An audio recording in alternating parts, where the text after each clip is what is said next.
Hello students, आज का हमारा मेन टॉपिक है हेनरी लॉ। हेनरी लॉ को करने से पहले हमें सोल्युबिलिटी का एक छोटा सा कंसेप्ट है, उसको डिटेल से करना पड़ेगा।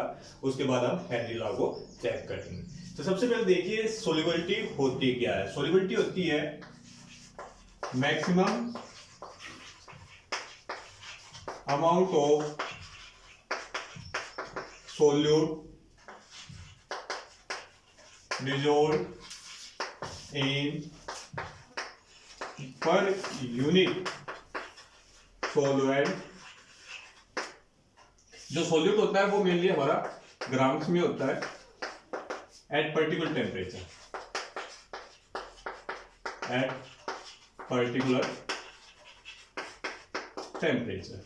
ठीक है, तो सोल्युबिलिटी होती है मैक्सिमम अमाउंट ऑफ सोल्यूट जिसको आप डिजोल्व कर रहे हो गिवन अमाउंट ऑफ सोलवेंट के अंदर। ठीक है, जितना वो डिजोल्व हो जाएगा वो उसकी सोल्युबिलिटी कहलाएगी। मान लीजिए हमने एक बीकर ले लिया, इसके अंदर हमने 100 ग्राम हमने एक बीकर ले लिया, इसके अंदर हमने सोलवेंट ले लिया जो कि है 100 ग्राम के आसपास हमने मान लिया।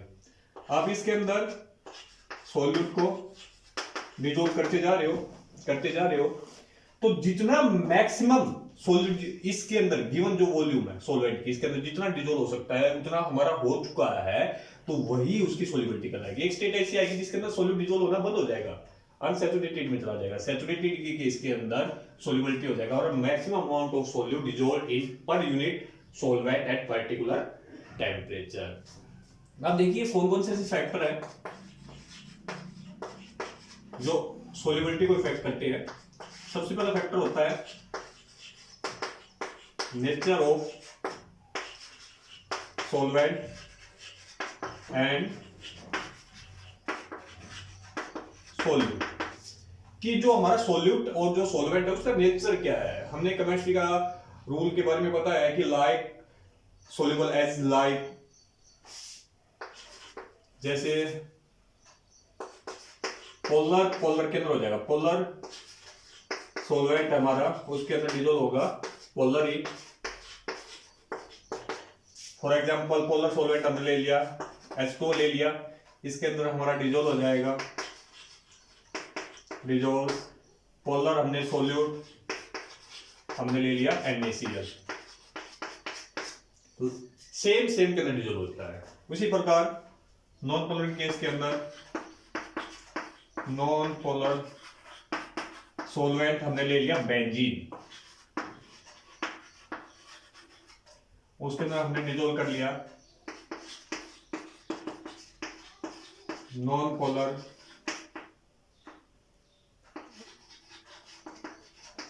सोल्यूट CCl4 ले लिया। ठीक है, तो देखिए एक सोल्यूट की जो सोल्युबिलिटी है अलग अलग सोल्वेंट के लिए भी अलग अलग होगी, और उसी प्रकार एक सोल्वेंट है उसके लिए अलग अलग जो सोल्यूट है उनकी जो सोल्युबिलिटी होगी वो भी क्या होगी, डिफरेंट होगी। तो सिंपल बात है, जो सोल्युबिलिटी है नेचर ऑफ सोल्वेंट है नेचर ऑफ सोल्यूट के ऊपर डिपेंड हमारी करती है। सेकंड फैक्टर है हमारा टेम्परेचर।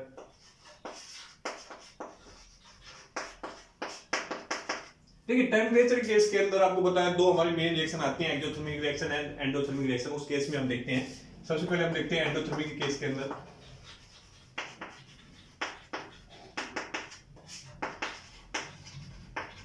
देखिए एंडोथर्मिक रिएक्शन के केस के अंदर क्या होता है, अगर आप टेम्परेचर इंक्रीज कर रहे हो तो टेम्परेचर इंक्रीज करते जाओगे, जो हीट है वो एब्जॉर्ब होती चली जाएगी, मीन जो सोल्युबिलिटी है वो भी हमारी क्या होगी, इंक्रीज करेगी in case of endothermic reaction. Second one exothermic reaction के केस के अंदर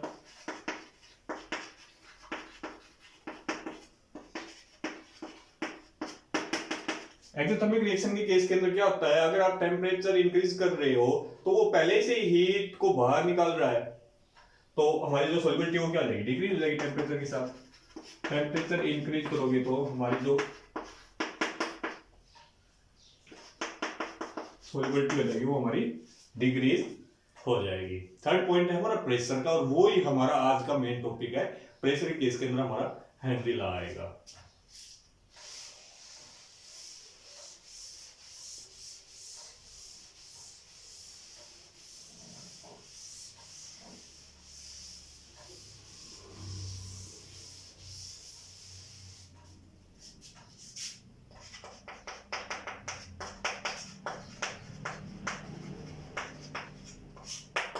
प्रेशर, प्रेशर का जो फैक्टर है मेनली गैसेज के लिए एप्लीकेबल होता है।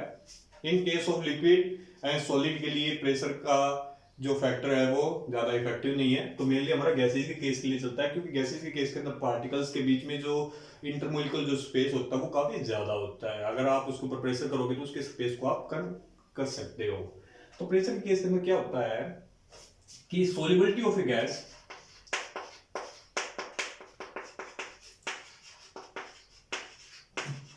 in a liquid is directly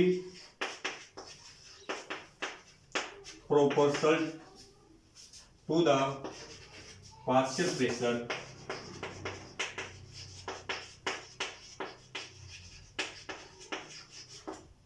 of that gas above the surface of liquid। अब इसको देखिए, जो सोल्युबिलिटी होती है गैस की किसी भी लिक्विड के अंदर वो डायरेक्टली प्रोपोर्शनल होती है किसके, पार्शियल प्रेशर के। पार्शियल प्रेशर को समझिए, पार्शियल प्रेशर का हमने इस टर्म को यूज किया है। अब मान लीजिए ये हमारा एक लिक्विड है, तो इसके ऊपर गैसेज ये तो है नहीं कि एक ही तरह की गैसेज मिलेगी, अलग अलग है। मान लीजिए यहाँ पर O2 भी है, यहाँ पर हमारी N2 भी है। अब हमें सोल्युबिलिटी चेक करनी है N2 की, तो हम प्रेशर किसका लेके चलेंगे, N2 का ही तो लेंगे। जितना प्रेशर N2 का है उतनी तो उसकी सोल्युबिलिटी होगी। तो टोटल प्रेशर तो आप ले नहीं सकते कि ऑक्सीजन का भी प्रेशर इसके लिए एप्लीकेबल, इसलिए हमने यहाँ पर पार्शियल प्रेशर यूज किया है। तो जो सोल्युबिलिटी होती है वो डायरेक्टली प्रोपोर्शनल होती है पार्शियल प्रेशर किसका, उस गैस का। कहां पर, above the surface of liquid. इस सरफेस के ऊपर जो पार्शियल प्रेशर है गैस का, वो केस के अंदर हमारी जो सोल्युबिलिटी वो गैस होती है वो डायरेक्टली प्रोपोर्शनल हो जाती है पार्शियल प्रेशर की ओर। यही बात हेनरी ने बताई थी। तो हेनरी की डेफिनेशन, नॉर्मल डेफिनेशन हमारी यही हो जाएगी। तो इसमें हमारा क्या हुआ, जो सोल्युबिलिटी है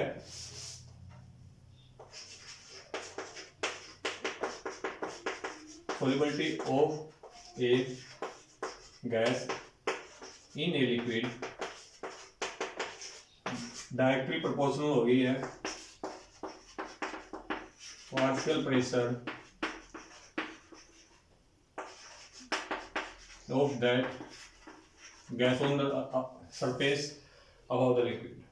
अब देखिए, solubility of a gas directly proportional है partial pressure of that gas की, ठीक है। अब एक बार थोड़ा सा सोल्युबिलिटी के बारे में हम थोड़ा सा चीजों को और बारीकी से चेक करते हैं। अब देखिए, सोल्युबिलिटी ग्राम्स में हमने लिया था सोल्यूट। अब जितना सोल्यूट डिजोल्व हो रहा है सॉल्वेंट के अंदर, जो गिवन वॉल्यूम उसकी, उसी को हम सोल्युबिलिटी बोलते थे। अगर हम इसको डायरेक्टली ऐसे भी तो बोल सकते हैं कि नंबर ऑफ मोल्स, अगर हम मास के टर्म में ना ही ले रहे हो, मोल्स के टर्म में बोलेंगे तो आप क्या बोलोगे, नंबर ऑफ मोल्स जितने डिजोल्व हो particular given volume of the solvent के अंदर। मोल्स आगे हैं, अगर मोल्स आगे है तो सिंपल बात है मोल फ्रैक्शन भी आप यूज कर सकते हो। तो हेनरी की जो एक्चुअल जो डेफिनेशन थी वो मोल फ्रैक्शन के केस के अंदर थी। उन्होंने ये कहा जो पार्शियल प्रेशर होता है वो डायरेक्टली प्रोपोर्शनल होता है mole fraction of that gas के। पार्शियल जो प्रेशर होगा वो डायरेक्टली प्रोपोर्शनल हो जाएगा mole fraction of that gas के अंदर। थोड़ा समझने की कोशिश करना है। अगर देखिए मोल्स ज्यादा डिसॉल्व करते जा रहे हैं तो मोल्स के ऊपर ये तो मोल फ्रैक्शन डिपेंड करता है, तो मोल फ्रैक्शन भी उसका क्या होता जाएगा, ज्यादा होता जाएगा।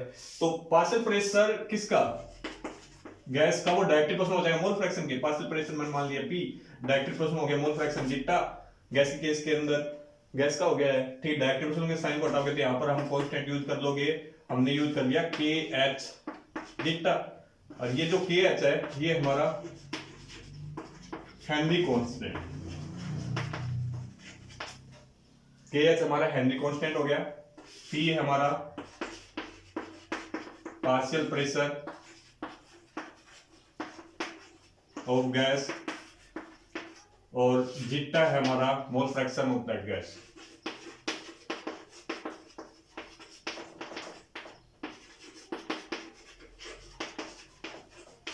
ठीक है, हमारे पास ये इक्वेशन निकल के आ गई है हेनरी लॉ के according P equal to KH zeta, x हो गया हमारा, ठीक है। अब देखिए यहां से अगर हम के एच को चेक करें, के एच हमारा कांस्टेंट है, अगर इसकी यूनिट को आप चेक करोगे, के एच की यूनिट को अगर आप चेक करोगे तो मोल फ्रैक्शन की कोई यूनिट नहीं आती है।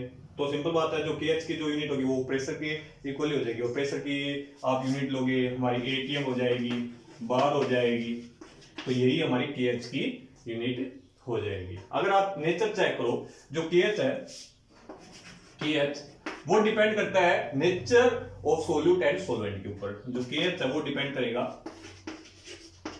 Nature of solute and solvent के ऊपर डिपेंड करता हुआ चलेगा। ठीक है, अगर यहां से अगर आप के एच निकालो, के एच आ जाएगा आपका पी अपॉन में जीटा आ जाएगा।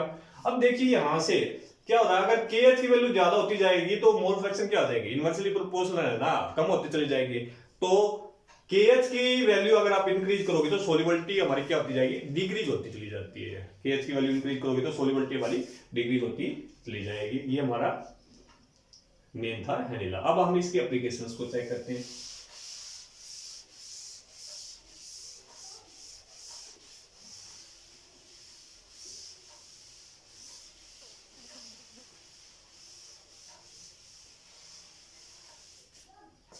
मेन एप्लीकेशंस,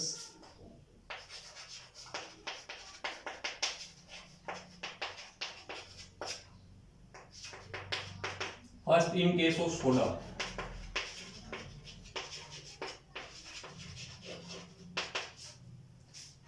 देखिए सोडा, मान लीजिए हमारे पास एक सोडा बोतल है,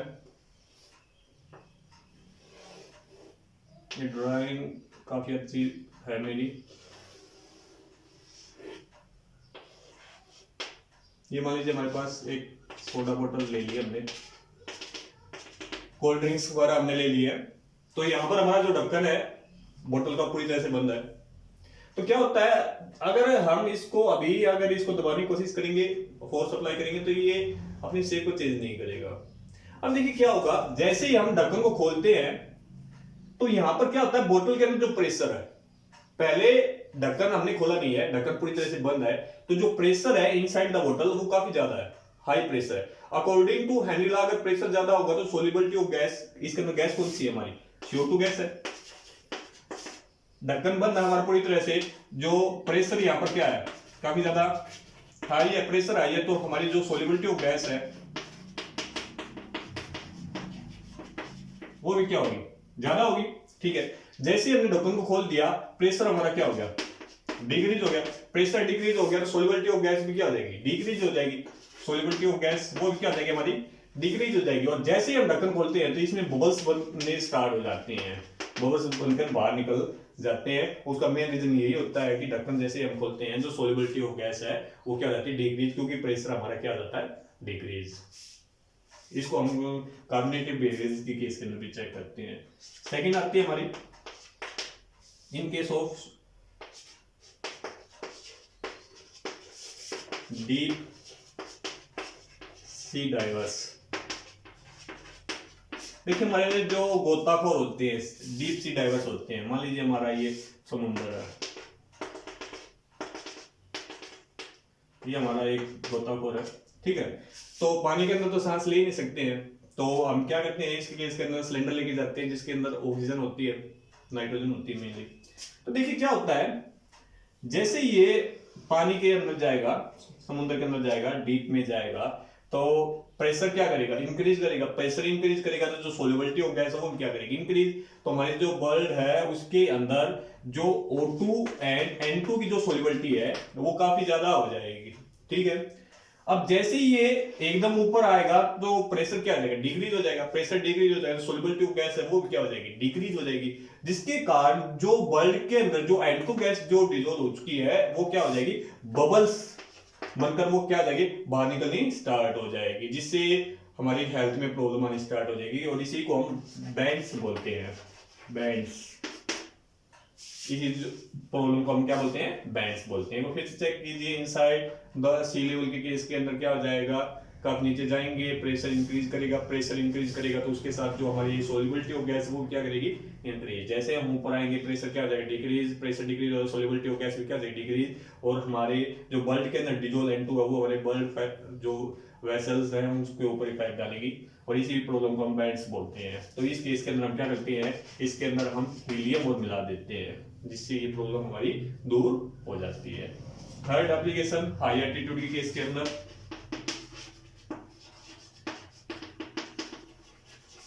हाई एल्टीट्यूड के केस के अंदर हमारे पास एक डिजीज हो जाती है एनोक्सिया।